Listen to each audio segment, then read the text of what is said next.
pareho ang Goliath mo, siguradong babagsak sa harapan mo. Sino excited ngayon? Sino dito maraming Goliath? Amen? Kasi ako na maraming Goliath ngayon.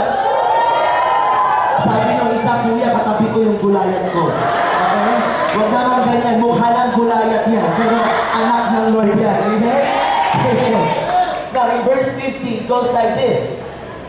Sabi niya, so David triumphed over the Philistine with only a sling and a stone, for he had no sword. In verse 50, 1. Then David ran over and pulled Goliath's sword from its sheath. David used it to kill him and cut off his head. When the Philistines saw their champion was dead, they turned and ran. Alam mo, kung meron ka pang naiwang kaaway, mayroon pang kaaway na patuloy na gumagambala sa iyo o nagpapabagsak sa iyo, alam mo, dahil sa gagawin ng Diyos ngayong gabi, lahat sila nanginginig na ngayon. Amen, lahat sila ngayon talaga nanginginig na at hindi na naman gagawin na. Bakit? Dahil yung anak ng Diyos na nandito ngayon, yung mga anak ng Diyos na nandito ngayon, protektodo ng Lord. Amen? Amen. The message of God for each and every one of us tonight is this: a mindset of a champion. Amen? Today, lahat ng gumagay ngayong araw na to, you will not just experience impossible as nothing in your life, but you will surely all become a champion. Taas kamay ng mga champion ngayon. Okay, amoy champion din. Amen? You see, kapag tama ang mindset na meron ka, anumang problema ang meron ka, naniniwala ko magtatagumpay ka. Amen? Alam niyo ba na ang unang-unang tinitira ng kaaway sa ating lahat ay ang ating isip? Tingnan, the first fall of man through David and Adam was not because of sexual immorality, not because of theft, not because of murder, but they were deceived. It's a battle of the mind. Hello? At alam ko, maaaring nagpunta ka dito, ang daming sinisiksik ng kaaway sa'yo. Maaaring ang daming nilalagay sa kailang pumunta dyan, wala din mangyayari dyan. Magsasiyang ka ng oras dyan. Magiging katawa-tawa ka lang dyan. Batuyang lugar na yan.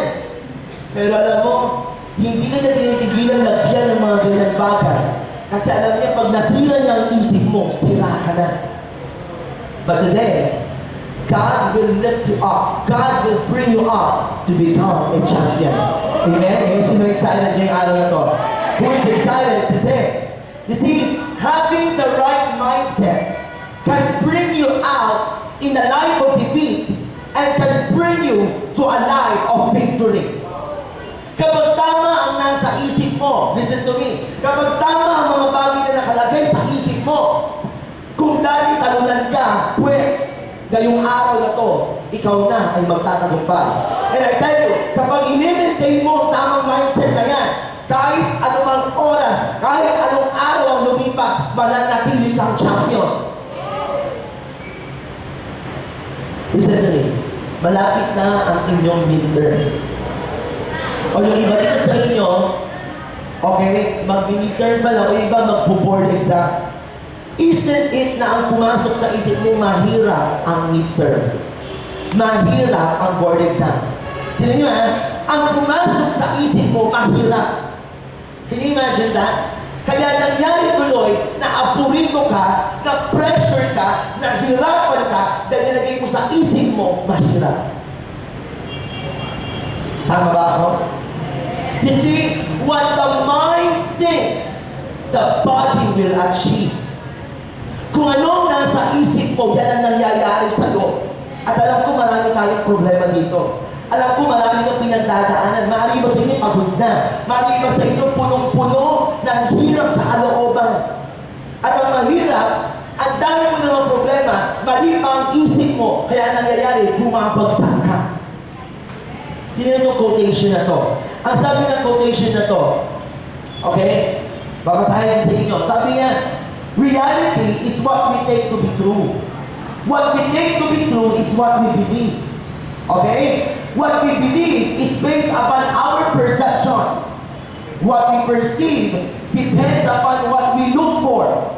What we look for depends upon what we think.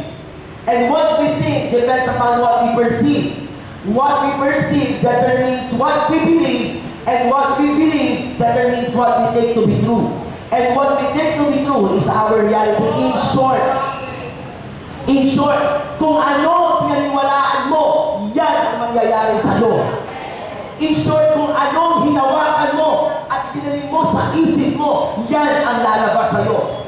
Sana nakakita, nagtanim ka ng mangga ang lumabas carrots. Amen? Sana nakakita, nagtanim ka ng strawberry ang lumabas mangga. Kung ano ang ilalagay mo sa isip mo, yun ang mangyayari sa'yo. Sinong handa na ngayong gabi? Pag ito na-catch mo, I tell you, in the middle of this preaching, panalo ka na. Pag ito na panghawakan mo, isinabuhay mo to, anumang problema kaharapin mo, kaanumang kalaki ang gulayat mo, magtatagumpay ka. You see, why did David become a champion? Not because he is strong, not because he is talented and skillful, but because he has the right mindset. Amen?